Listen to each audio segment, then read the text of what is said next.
আসসালামু আলাইকুম। আজকের এই ভিডিওতে আমরা আলোচনা করব অ্যাডমিশন সময়ে কিভাবে আমরা স্ট্রেস থেকে বেঁচে থাকব এবং মোটিভেটেড থাকব। দেখো, অ্যাডমিশন এমন একটা সময় যেই সময় আমাদের সবচেয়ে বেশি হীনমন্যতা ভয় কাজ করে। আমরা ভাবি যে আমার চান্স হবে না, চান্স না হলে কি হবে, আবার অনেকে অনেক প্রেশার দেয়। কিন্তু ভাইয়া এই টাইমে তোমার এই সবে কান দিলে চলবে না, তোমার কি করতে হবে, মোটিভেটেড থাকতে হবে।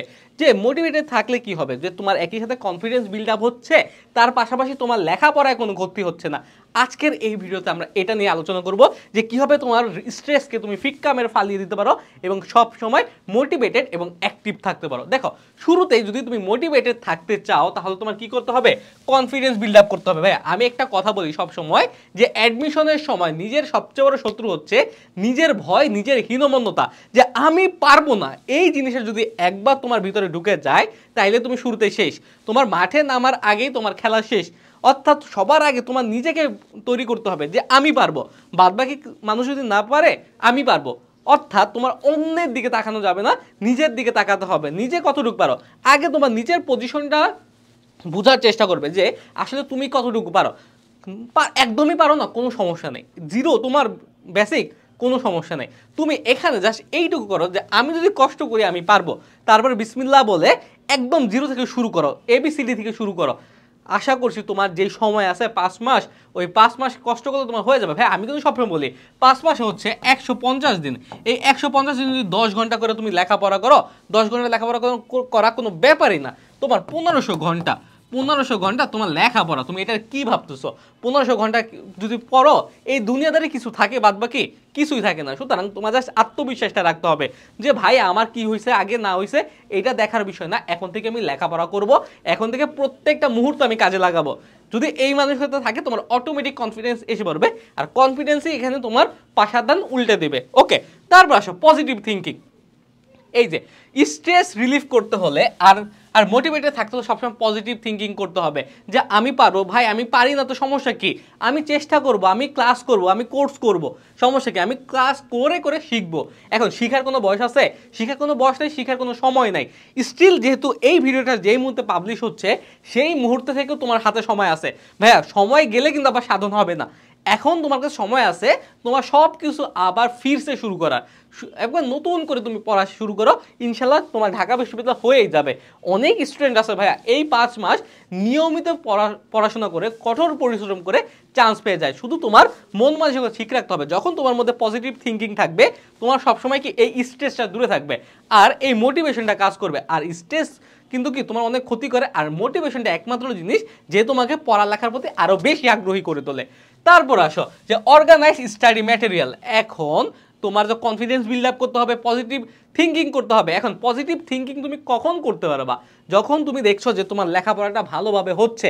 এখন তোমার লেখাপড়া যদি ভালোভাবে নাই হয়, তোমার যদি এই কোর্সটা খুঁজতে হয় ওইখানে, তোমার জিকেটা খুঁজতে হয় দেখি আরেক জায়গায়, এইভাবে করলে তুমি কোর্স খুঁজবা কখন, পড়বা কখন? এটা একটা সমস্যা না? এই কারণে তোমার এমন একটা প্ল্যাটফর্ম খুঁজে নিতে হবে যেখানে তুমি সকল কিছু একসাথে পাবা। যেমন আমি যদি আমাদের কথাই বলি, এখানে তুমি অ্যাডমিশন ক্লাস পাচ্ছ, এখানে Bangla first, Bangla second, English first, English second, GK সব ক্লাস পাচ্ছ। কিন্তু মজার কথা হচ্ছে ম্যাক্সিমাম জায়গায় ইংরেজি প্রথম পত্র অর্থাৎ তোমাদের টেক্সট বুকটা আছে সেটা পড়ে না, আমরা কিন্তু সেটাও পড়িয়েছি।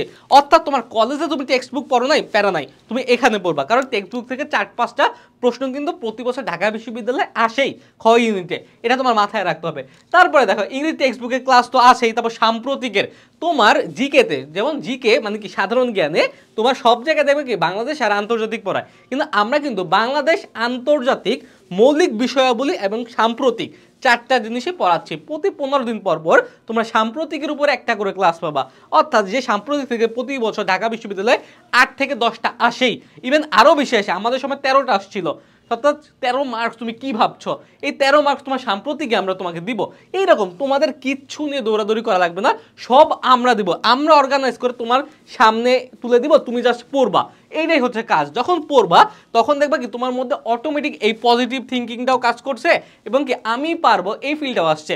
সাপোজ তুমি কি পারো না, তুমি কন্ডিশনাল সেন্টেন্স পারো না, তুমি একটা কন্ডিশনাল সেন্টেন্স করো, তারপরে যদি সমস্যা থাকে তুমি আমাকে বলবা যে ভাই আমি সমস্যা হচ্ছে, ইনশাল্লাহ তোমার একটু সমস্যা হবে না। কারণ কি আমি সবসময় বলি একদম বেসিক থেকে যে কিছুই পারে না সেও আমাদের কোর্স করে সব পারবে ইনশাল্লাহ, যদি তুমি হার্ড ওয়ার্ক করো। ওকে, তারপরে তুমি কি তুমি ধরো কারক পারো না, বিভক্তি পারো না, ক্লাসটা করে ফেলো, হয়ে যাবে। অর্থাৎ তোমার কোনো সমস্যা নেই, তুমি জাস্ট ক্লাস করবা, তুমি যেইখানে থেকে যাবা ওইখানে তুমি আমাদের ক্লাসে চলে যাবা, আমাদের কোর্সে সব দেওয়া থাকবে। ওকে, তারপর আসো উইক জোন স্ট্রং জোন।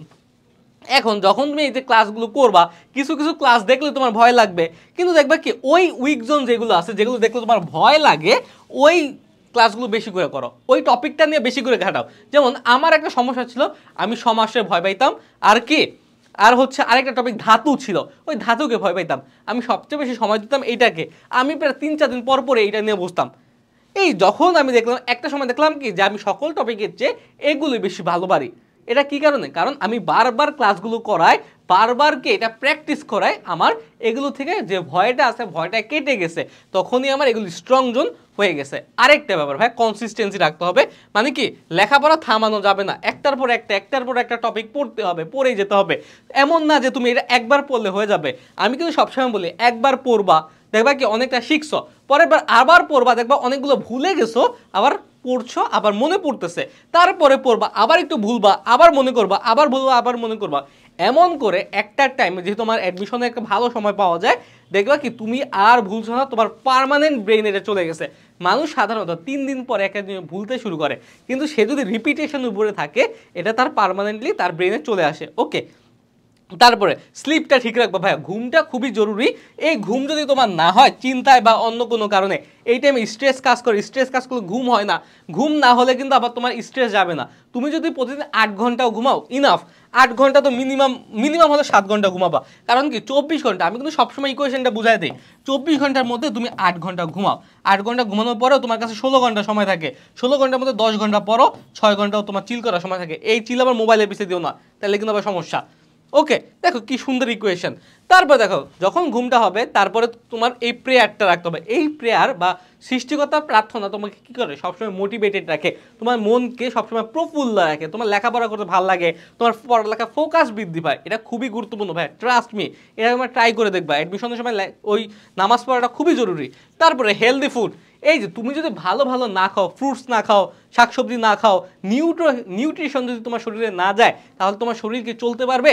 চলতে পারবে না। ভালো ভালো খাবার খাবা, শুধুমাত্র মাংস খেলেই হবে না, এর পাশাপাশি শাকসবজি, ফল পাকড় যা আছে, দেশি ফল খাও কম টাকার মধ্যে, খুবই ভালো। এগুলো খেলে কি হবে? আমাদের এনার্জি আসবে, আর শরীরে এনার্জি থাকলে আমাদের ব্রেইনের সেলগুলো অ্যাক্টিভ থাকে, লেখাপড়া ইজিলি আমাদের ব্রেইন মাথায় ঢুকে, আর কি সব জায়গায় একটা ইন্টারেস্ট কাজ করে, বিষণ্ণতা কাজ করে না। সুতরাং এই জিনিসগুলো যদি তুমি ফলো করতে পারো তাহলে ইনশাল্লাহ তোমার কোনো স্ট্রেস থাকবে না, আর সবসময় আলাদা একটা আমেজ কাজ করবে, তুমি সবসময় মোটিভেটেড থাকবে। আর এই মোটিভেটেড থাকাটা অ্যাডমিশনের সময় খুবই জরুরি।